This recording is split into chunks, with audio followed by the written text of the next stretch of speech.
José, el senador José Pepo Núñez, ¿no? Núñez, perdón, del Frente Amplio que está en Rivera y bueno, así que bueno, antes que entre a las demás notas vamos a hablar con él. Perfecto. Mientras busco, vamos con música. Bueno.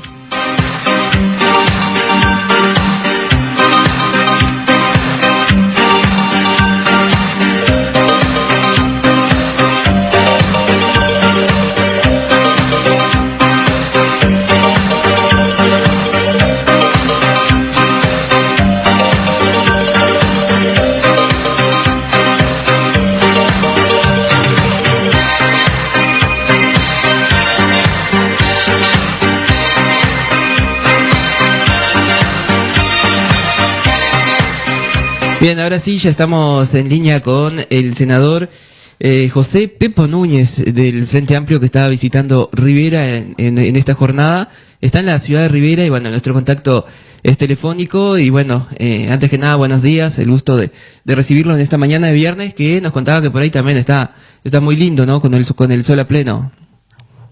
Sí, bueno, muy buenos días y bueno, muchas gracias por este ratito para poder conversar con usted y con su audiencia. Un día lindo, sí, por suerte. Ayer estuve en Tacuarembó, bien, y también con sol. Esperemos que se mantenga porque mañana vamos a estar en Tranqueras también, acompañando una actividad que se hace por los 100 años del Centro de Salud, donde iba a haber un reconocimiento a nuestro compañero socialista y exdiputado Julio Fernández. Entonces bueno, íbamos a estar allí y luego tenemos también una reunión con las compañeras y compañeros del Partido Socialista de la lista 90, así que bueno, vamos a estar 2 días acá en el departamento y bueno, estoy a las órdenes. Exactamente, bueno, ¿cómo viene la actividad después pasado el tema de las elecciones internas y bueno, ahora ya de cara a octubre, ¿cómo vienen trabajando? Bueno, vio que tenemos un escenario político complicado, ¿verdad? O sea que por un lado estamos, bueno, preparándonos, un poco de una pequeña detención en la campaña para prepararse para lo que va a ser hacia octubre, tratando de alcanzar la victoria electoral del Frente Amplio, ahora con una fórmula que consideramos muy buena, encabezada por Yamandu Orsi, y con segundo lugar la ingeniera Carolina Cose, y nosotros como lista 90 del Partido Socialista también aspirando a revalidar el respaldo que hemos tenido en otras elecciones y por qué no, la posibilidad de que haya una compañera o un compañero socialista como representante del departamento, y además trabajando también por el voto por el sí a la reforma constitucional que tiene que ver con el tema de la seguridad social, del sistema de jubilaciones y pensiones, donde pensamos que es muy importante consagrar algunos derechos, como es la posibilidad de jubilarse a los 60 años, como es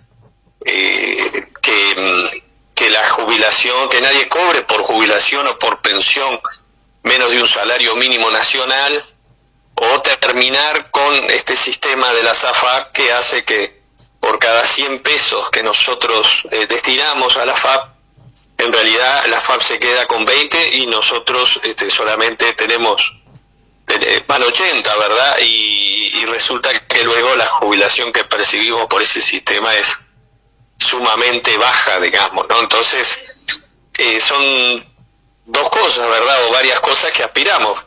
La victoria del Frente, la elección de un diputado frente amplista y socialista por Rivera, y el voto por el sí a la papeleta por la reforma constitucional. Perdón. No, tranquilo. Y por otra parte tenemos los temas de la realidad, ¿verdad? Que tienen que ver con algunas leyes que todavía se están tratando en el Parlamento y con algunos escándalos políticos que han sido muy complejos, como lo que ha pasado en Artigas, ¿verdad? Con este hecho de corrupción que ha llevado a la renuncia del intendente, de su suplenta, y que todavía veremos la justicia las investigaciones que se hacen, porque aquí se ha defraudado al gobierno departamental por 8 millones de dólares, ¿no? Entonces revela una situación de corrupción muy negativa, que esperemos que la justicia siga avanzando en esa línea. Así que, bueno, tenemos varios asuntos para abordar en estos tiempos, ¿no? Exacto. Núñez, Alejandro Brogio, compañero de Samuel Núñez, tenemos a Núñez. Hola. Y a Núñez. Exacto, quizás no le llegue el retorno, pero está Alejandro Brogio, dice compañero de Samuel Núñez, que soy yo, y bueno, tenemos Núñez y Núñez, dice. La pregunta es muy básica, si Samuel le puede transmitir. Sí. Le puede transmitir. Núñez, como usted sabe, es un apellido de origen portugués. De origen portugués. O sea que somos seguramente allá hace un par de miles unos cientos de años debemos haber tenido un antepasado común, digamos, ¿no? Exacto. Bueno, la pregunta de Alejandro yo se la retransmito. Es la siguiente. Todos hablan de que, bueno, no va a haber, clarito, vamos a ser claros, no va a haber dinero suficiente en el caso, o se va a desfinanciar si gana el sí con la reforma. Sí, yo se lo retransmito. Exacto. ¿Cómo decía Alejandro? Si gana el sí la reforma, que no va a haber dinero suficiente y que va a haber un quiebre en la seguridad social. No, es Alejandro que, bueno, si gana el sí en el caso de la reforma en la seguridad social, como que se dice que no va a haber dinero, o sea, va a haber un quiebre en ese sentido. Sí, yo de ninguna manera, ¿no? Esas son afirmaciones que se hacen para ponerle miedo a los trabajadores, a la gente común, que de golpe no accede a toda la información, y seguir defendiendo una fórmula que es un gran negocio para los bancos, ¿no? Al día de hoy, el Banco de Previsión Social recauda para la SAFAP en el último año más de 1.300 millones de dólares. Los recauda el Banco de Previsión Social, no le cobra nada a la SAFAP y se lo traslada a la SAFAP, ¿verdad? Esos 1.300 millones de dólares son aportes de trabajadoras y trabajadoras que nos descuentan de nuestro sueldo, y usted fíjese que si yo le dije que por cada 100 pesos nos descuentan 20, por 1.300 millones de dólares, en realidad hay 260 millones de dólares que son aportes de los trabajadores y que quedan para la FAP, para su gasto de funcionamiento y para su ganancia. Por eso las AFAP ganan para ellas y para sus dueños, que son bancos, millones de dólares todos los años que surgen de lo que nos descuentan a nosotros de nuestro sueldo, ¿no? Entonces, no va a haber ningún descalabro. Sin duda que llevar la jubilación, a llevar a que todo jubilado y pensionista perciba por lo menos un salario mínimo nacional, implica un incremento que está calculado por el propio Banco de Previsión Social en 460 millones de dólares por año. Y usted fíjese que si el Banco de Previsión Social deja de trasladar a la FAP esos 1.300 millones de dólares, tiene para pagar esos 460 y le sobran algo así como 800 millones de dólares, ¿verdad? O sea que lejos de tener un problema financiero, va a tener un superávit. ¿Qué hace la FAP con la plata de los trabajadores que le pasa al BPS? Bueno, en general se la presta al Estado, ¿verdad? Compra papeles de la deuda externa, de deuda uruguaya, ¿verdad? O sea que se la presta al Estado y le cobra un interés. O sea que la plata que recauda el BPS, el Estado uruguayo, se la pasa a la SAFAP y la FAP después se la presta al Estado para cobrando un interés. Y esa plata que la FAP le presta al Estado vuelve al BPS en una asistencia anual de 500 millones de dólares que tiene que darle el Estado al BPS para poder cubrir las jubilaciones. Entonces, fíjese que si el BPS recibe esos 1.300 millones de dólares y en vez de pasárselos a la SAFAP, la utiliza para atender sus obligaciones, no va a tener la necesidad de recibir esa asistencia anual del Estado. Así que, lejos de generarse un crack financiero, el BPS va a salir fortalecido. Se estima que dentro de unos 15 años, podría haber necesidad de un financiamiento adicional para el BPS. Pero eso habrá que considerarlo también en función de la evolución de la actividad económica.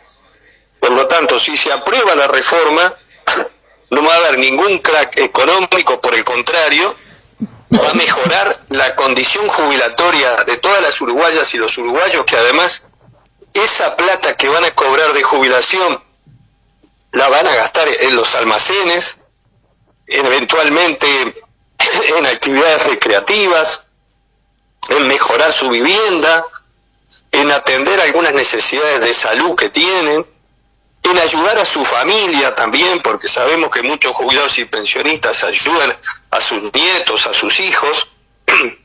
Entonces va a ser plata que va a volver a la economía uruguaya y va a promover también empleo y consumo, o sea que va a generar más riqueza en el Uruguay. Exactamente. Bueno, usted hacía... Y va a ir para la ganancia de los bancos, ¿verdad? Exacto. No, fíjese usted, perdóneme, que sí, en este Uruguay, donde ha aumentado la pobreza, tenemos que los bancos han ganado más plata que nunca. En el año 2023, los bancos ganaron más de 1.200 millones de dólares.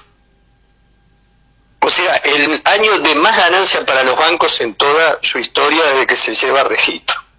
Y sin embargo tenemos un país con más pobreza, con más gente con salarios sumergidos. Exactamente. Sí, lo escuchamos. Sí. No. Bueno, usted me quería hacer una pregunta. Sí, usted hacía referencia al caso de la intendencia de Artigas. Y la última vez que hablamos, que nos habíamos encontrado acá en Bichadero, habíamos hablado justamente sobre el tema de los ingresos a las intendencias, que era algo que había un proyecto, digamos así, que había naufragado en su momento, pero ahora volvió a la cancha, digamos, de alguna manera, ¿no? Algo que el mismo Partido Nacional en su momento era contra, ¿no? Y ahora, bueno, con toda esta situación, o sea, se vuelve a mirar, vuelve a llamar la atención el tema de los ingresos a las intendencias. Sí, efectivamente, aquí en materia de ingresos a las intendencias hay una situación profundamente antidemocrática y discrecional, que además se utiliza para sostener a los partidos políticos nacional y colorado, según sea el gobierno, a partir de la promesa del empleo, ¿verdad? La gente se transforma en rehén de un dirigente político que a cambio de su voto le da la posibilidad de trabajar, pero como no ingresa, ni siquiera ingresa como funcionario, sino que se lo contrata a término, lo tienen siempre dependiente de esa situación. Mirá que si tú no me acompañás, que si tú no vas a mis actos, que si tú no me votás, te quedás sin trabajo el año que viene, ¿no? Es la verdad que una forma política muy vil, muy indigna, muy lamentable, y que hay que terminar con ella. Entonces, efectivamente, se hicieron en varias oportunidades, porque el Frente Amplio también planteó, por ejemplo, el año pasado, durante el tratamiento de la rendición de cuentas, la posibilidad de aprobar la obligatoriedad del concurso y el sorteo, y no tuvimos los votos del Partido Nacional para eso, ¿verdad? Y luego el senador Peña, lamentablemente fallecido, presentó un proyecto de ley que tampoco tuvo los votos del Partido Nacional. O sea, lo votamos el Frente Amplio con sus 13 senadores, los 3 senadores de Cabildo y los 4 senadores del Partido Colorado. Y faltaron los votos de los senadores y la senadora, incluyendo a la vicepresidenta de la República, del Partido Nacional. Si uno solo de los senadores del Partido Nacional hubiese acompañado la iniciativa, se hubiese aprobado. Pero como necesitaba una mayoría especial, no se aprobó. Ahora que queda en evidencia estos manejos corruptos que se hacen de la condición de los funcionarios públicos para servir a los intereses partidarios, bueno, se vuelve a plantear el tema y yo le puedo decir que el Frente Amplio va a acompañar nuevamente la iniciativa si se presenta, ¿no? Exactamente. Bueno, se nos ha ido el tiempo y bueno, el gusto de haber dialogado con usted, bueno, telefónicamente, ¿no? Y bueno, por acá estamos siempre a las órdenes también. Bueno, le agradezco mucho y le pido disculpas por esta tos que bueno, que me está... Falta el mate, falta el mate o el agua para hidratarla. Alguna basurita. Exacto. Hace parte. Bueno, muchísimas gracias y estamos a las órdenes, ¿eh? Bueno, muchísimas gracias. Era el senador José Pepo Núñez, entonces del Frente Amplio, con quien dialogábamos telefónicamente, quien está en el departamento de Rivera en esta ocasión.